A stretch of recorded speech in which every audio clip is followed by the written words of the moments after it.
Hello, everyone. I'm Faith, and this is the Vita English Podcast. Welcome to the Vita English Podcast. You're listening to Language Stories. Language Stories is a series where listeners learn specific English skills through simple personal stories. In each episode, I'll focus on a different part of language as I tell my story. This podcast is for people who have a basic understanding of English, but want to improve their fluency.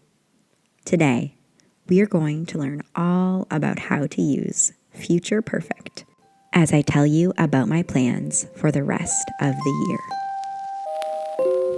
It is now October 2022. This year is getting close to its end. We have the rest of October, then November, and then December. And then another new year will be upon us.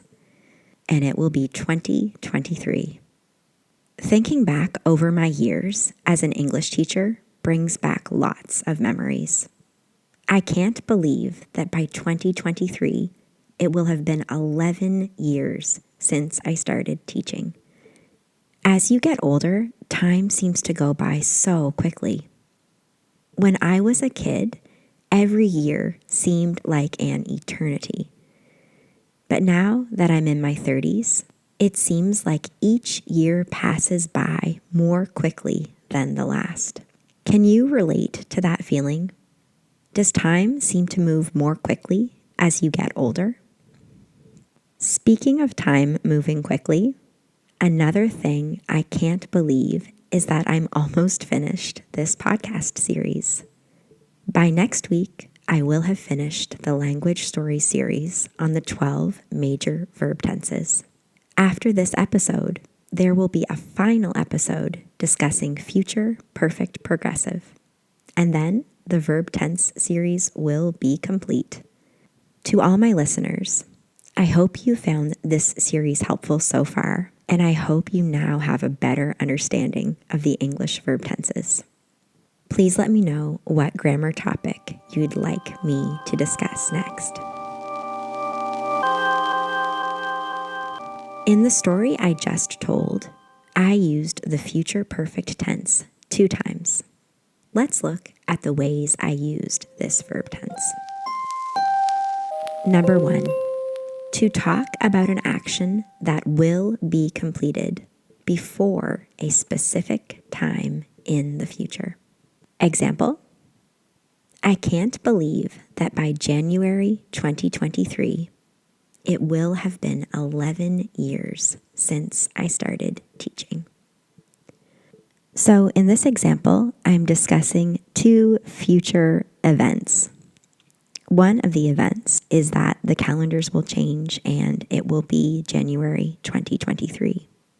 The other action that will happen at that time is that it will be my 11 years of teaching anniversary. Here's one way to put it. At that time, I will have been teaching for 11 years.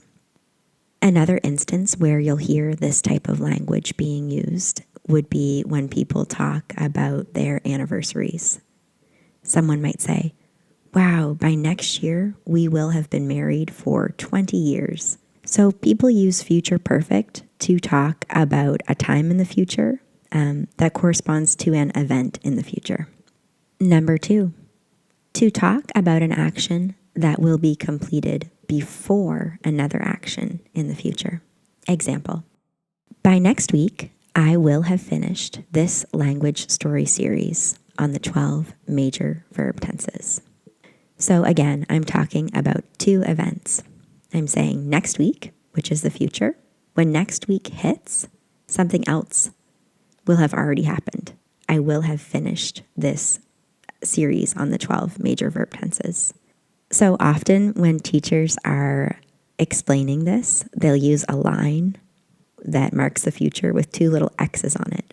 So one X will say, I've finished the language story series.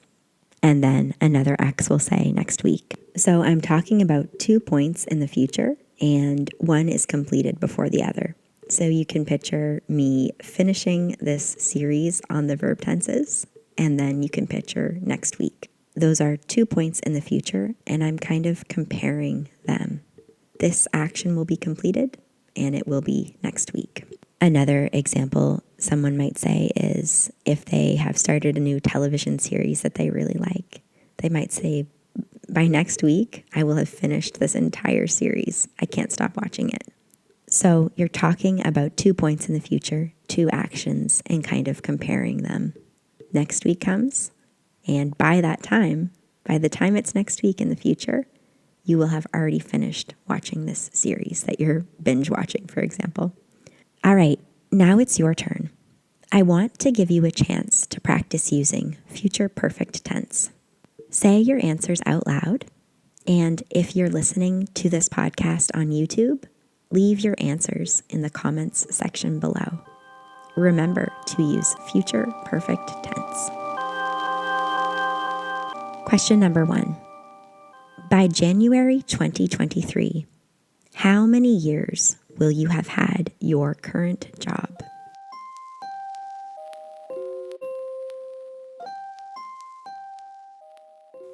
Question number 2. What will you have completed by this time next week?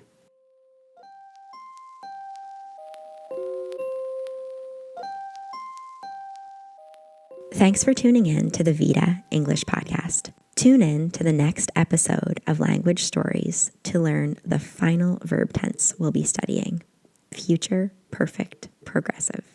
If you have any questions, comments, or ideas for future episodes, or if you'd like information on taking one-on-one online English language classes, visit my website, www.vitaenglish.ca. That's www.vitaenglish.ca, or email me at info@vitaenglish.ca. See you next time.